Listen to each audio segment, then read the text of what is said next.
Arogansi Bobby tampak saat diwawancara wartawan. Dia nyatakan siap dipanggil KPK dan soal surat pemanggilan dia jawab seperti bapaknya kok tanya saya. Seolah tantang KPK untuk segera memanggilnya. Itu menandakan dia emang bersih dari korupsi tersebut atau sebuah gertakan karena dia sudah tahu kalau KPK tak akan berani manggilnya. Selain itu dia masih senyum seolah tak bersalah sama sekali. Ingat Pak, uang miliaran yang diembat sahib Bapak itu adalah uang rakyat dan pejabat yang korup itu adalah orang yang selalu Anda promosikan. Apa sekarang sengaja dikorbankan? Selain itu KPK juga geledah rumah Kadis PUPR orang terdekat Bobby. Berani nggak geledah rumah Bobby Pak? Beli kan jadi meter 10 itu ya. Nggak ada yang berkomplain. Kalau masyarakat ini udah tahu ini rumahnya Topan. Ada panggilan dari KPK, ada surat panggilan dari KPK. Ya jangan tanya saya. Dari mana bukti bagaimana Pak? Ya jangan tanya saya. Dari Pak Bodi apa udah menerima surat dari KPK? Nanya dulu udah dikirim atau belum. Masa jangan tanya saya. Plan rusak ada peluang proyek yang bisa dimulusin bareng. Padahal posisi Mas Bobby gubernur dan ketika anak buah Anda ditangkap karena bagi-bagi proyek kayak nasi kotak arisan, wajar publik curiga. Korupsinya atas inisiatif pribadi atau atas perintah petinggi atau jangan-jangan ikut menikmati.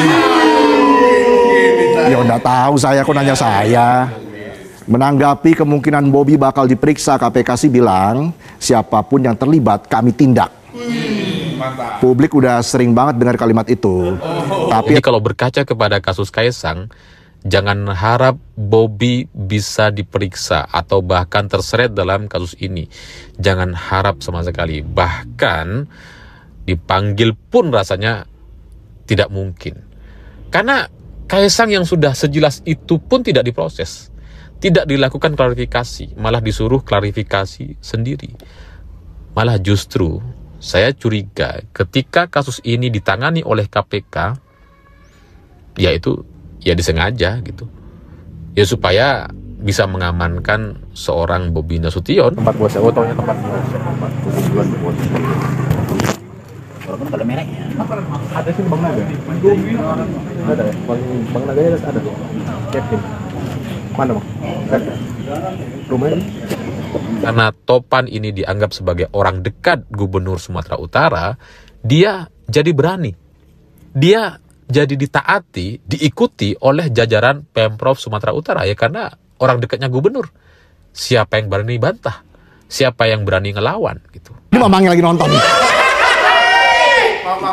Dan saat ditanya tentang sohibnya yang ketangkep, Bobby bilang dia kecewa.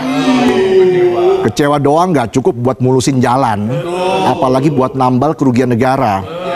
Bobby juga menambahkan kalau dirinya nggak menyangka pengusaha yang ikut rombongan saat kunjungan ternyata korup. Ya kita kan nggak boleh suzon. Mungkin Mas Bobby ini orangnya polos, opo-opo dilos. Kalau dia adalah orang dekatnya Bobby Nasution, apakah selanjutnya Bobby juga akan diperiksa? Apakah Bobby terlibat dalam kasus korupsi ini? Apakah jangan-jangan proyek atau fee yang didapatkan oleh Topan itu juga ada setorannya kepada Bobby Nasution? Ada setorannya kepada orang yang sudah mengangkatnya dari camat menjadi PLT Sekda dan sekarang menjadi Kadis PUPR Pemprov Sumatera Utara. Tanam di aspal proyek jalan. Jadi total nilai proyeknya 231,8 miliar rupiah yang katanya buat rakyat, tapi ternyata. Apakah Bobby bisa diperiksa? Ya kalau ditanya kepada KPK, ya bisa saja. Tapi kalau itu ditanya kepada saya, jawabannya secara tegas saya bilang jangan berharap. Jangan harap Bobby diperiksa. Jangan harap Bobby jadi terlibat atau terseret dalam kasus ini. Karena ketika ini ditangani oleh KPK, ini udah pasti Bobby akan aman dan Topan akan menanggung kasus ini sendirian. Apa ya orang pusing. Aku kira Pak ini udah biasa. Tahu. Rupanya bos-bosnya betul dari bos-bosnya. Tahu tempo. Emang sama Topan juga? Enggak lah, begitu. Stay juga. Itu. Saya sampaikan, kan kemarin juga sudah jelas ya, kalau ada aliran dana ataupun kalau butuh keterangan, saya sampaikan kemarin, jangankan gubernurnya, semua semua ASN, semua yang memang kalau perlu memberikan keterangan yang dipanggil harus siap. Semua bupati, semua ASN, kalau perlu dipanggil, panggil silakan. Sumut. Dan disinilah nama Bobi Nasution naik ke permukaan. Karena Bobi juga yang bawa topan dari Medan ke provinsi, dilantik Februari 2025. Dan gak mungkin gak ada chemistry. Pasti sudah kenal dekat. Sudah ikut bengek. Karena nggak mungkin orang baru bisa langsung duduk di posisi kepala dinas. Emangnya naik odong-odong? Naik odong-odong aja masih ngantri. Bahkan misalkan nanti Bobi Nasution disebut di persidangan, dia terlibat dan ada saksi yang menyebut keterlibatan Bobi dan sebagainya. Pada akhirnya itu tidak akan berpengaruh apa-apa. Karena secara pribadi saya sangat sulit sekali percaya kepada KPK kalau berkaca kepada kasus dari Kaisang Pangarep. Lagian nih kalau udah ngomongin hubungan korupsi dan kekuasaan, hukum jalannya udah beda. Udah kayak hindarin macet lewat jalan tikus yang banyak portalnya. Giliran nggak di portal, jalannya buntu. Ujung-ujungnya putar balik, kena macet lagi, stuck. Habis itu cari lagi jalan tikus. Ketemu orang hajatan, putar balik lagi. Siklus macam apa ini? Jika kasus ini ditangani oleh KPK, ya itu ya disengaja gitu. Ya supaya bisa mengamankan seorang Bobi Nasution atau menantunya Pak Jokowi. Saya malah curiga itu ya sengaja dibuat pengamanan supaya tidak merembet kepada Bobi. Karena ya kalau ditangani oleh Kejaksaan Agung ini nampaknya bisa kemana-mana. Tapi kalau KPK yang menangani kan ya bisa lebih aman. Provinsi Sumatera Utara. Karena apa? Untuk membersihkan nama mereka juga biar tidak terkait-kait ya. Jadi sehingga kalau ditarik-tarik kan capek juga secara psikologis di pemerintahan provinsi ya, seolah-olah pemerintahan ini korupsi dan lain sebagainya.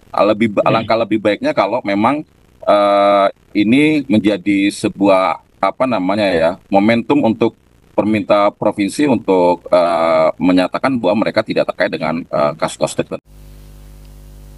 Komisi Pemberantasan Korupsi menanggapi pernyataan Gubernur Sumatera Utara Bobi Nasution yang menyatakan kesiapannya diperiksa sebagai saksi dalam kasus dugaan suap yang terjadi di lingkungan Dinas Pekerja Umum dan Penataan Ruang PUPR Sumut. Sebelumnya, KPK telah melakukan operasi tangkap tangan di Kabupaten Mandailing, Natal, Sumatera Utara dan menetapkan 5 tersangka atas kasus suap proyek pembangunan jalan di wilayah itu. Salah satu tersangkanya adalah Kepala Dinas TPUPR Sumut Topan Ginting. Budi menegaskan KPK akan mendalami keterangan dari para saksi yang relevan guna mengungkap kasus ini secara menyeluruh. KPK terbuka kemungkinan untuk memanggil pihak-pihak siapa saja, katanya. Adapun saat ini, kata Budi, KPK masih fokus pada analis dan pendalaman terhadap pemeriksaan para tersangka. KPK juga tentu akan mendalami berbagai barang bukti yang ditemukan dalam rangkaian kegiatan tangkap tangan tersebut, dan KPK tentu terbuka untuk kemudian nanti memanggil pihak-pihak yang diduga terlibat, katanya. Menanggapi penetapan 5 tersangka dalam kasus suap Dinas PUPR Sumatera Utara, Gubernur Sumut Bobi Nasution menyatakan kesiapannya jika diminta menjalani pemeriksaan oleh KPK. Ia menegaskan akan kooperatif apabila dipanggil sebagai saksi dalam proses penyelidikan kasus dugaan suap tersebut.